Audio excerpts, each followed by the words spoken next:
বিদায় নিশ্চিত হয়ে গেছে ওয়েস্ট ইন্ডিজের। শঙ্কা রয়েছে ইংল্যান্ড ও পাকিস্তানকে নিয়েও। তবে সমীকরণে বেড়াজালে এখনো টিকে রয়েছে বাংলাদেশের স্বপ্ন। টেস্ট চ্যাম্পিয়নশিপের ফাইনালে দৌড়ে নাম আছে টাইগারদের, তবে তার জন্য অবশ্য মেলাতে হবে বেশ কিছু সমীকরণ। হারাতে হবে শীর্ষ সারির দলকে। ফাইনালে ওঠার লড়াইয়ে তবে কেমন সমীকরণ রয়েছে বাংলাদেশের সামনে, বাকি দলগুলি বা কি অবস্থায় রয়েছে সেগুলি এক করে জানবো রিপোর্টে।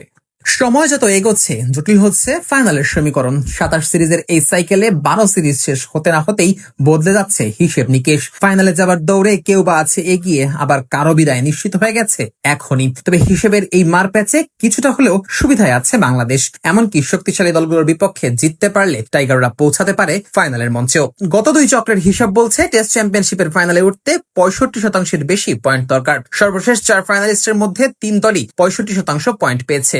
ব্যতিক্রম ছিল শুধু ভারত। 2023 সালে 58.8% পয়েন্ট নিয়েও ফাইনালে উঠেছিল মেন ইন ব্লুরা। অন্যদিকে সবশেষ 2025 সালের ফাইনালে ওঠা দক্ষিণ আফ্রিকা ও অস্ট্রেলিয়ার পয়েন্ট ছিল 67%-এরও বেশি। ফাইনালে যাবার দৌড়ে এবারও অনেক বেশি এগিয়ে আছে অজিরা। 8 টেস্টের মধ্যে জিতেছে 7টিতে, হেরেছে মাত্র 1টি। এখন পর্যন্ত 96 পয়েন্টের মধ্যে দলটি হারিয়েছে মাত্র 12 পয়েন্ট। এই চক্রে এখনো 64 টেস্ট খেলা বাকি অস্ট্রেলিয়ার। বাংলাদেশের বিপক্ষে ঘরের মাঠের সিরিজের পর প্যাট কামিন্সরা খেলবে দক্ষিণ আফ্রিকার বিপক্ষে। এরপর ঘরের মাঠে তাদের প্রতিপক্ষ নিউজিল্যান্ড। আর সবশেষ ভারত সফরে টেস্ট খেলবে 5টি। 60% পয়েন্ট ধরে রাখতে অস্ট্রেলিয়ার জিততে হবে 6টি ম্যাচ, সাথে আবার একটি ম্যাচ করতে হবে ড্র।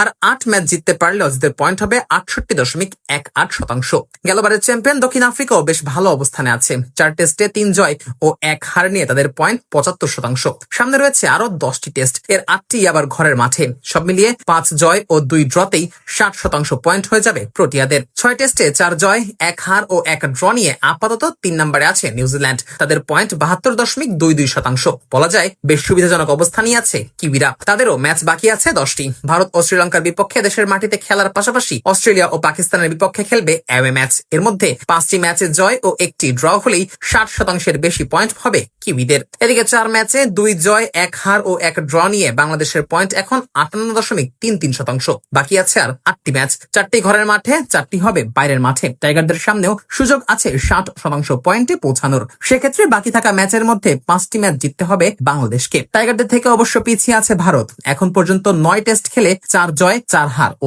1 ড্র ভারতের। ফলে তাদের পয়েন্ট 48.15%। বাকি থাকা 9 ম্যাচের মধ্যে 6টি জয় ও 2টি ড্র হলেই 60% পৌঁছাবে ভারত। তবে সাম্প্রতিক সময়ে দলটি ঘরের মাঠে সুবিধা করতে পারছে না, তাই তো কিছুটা হলেও দুশ্চিন্তায় আছে মেন ইন ব্লুরা। এদিকে 41.67% পয়েন্ট নিয়ে এখনো দৌড়ে টিকে আছে লঙ্কানরা। অন্তত 60% যেতে তাদের দরকার 5 জয় ও 2 ড্র।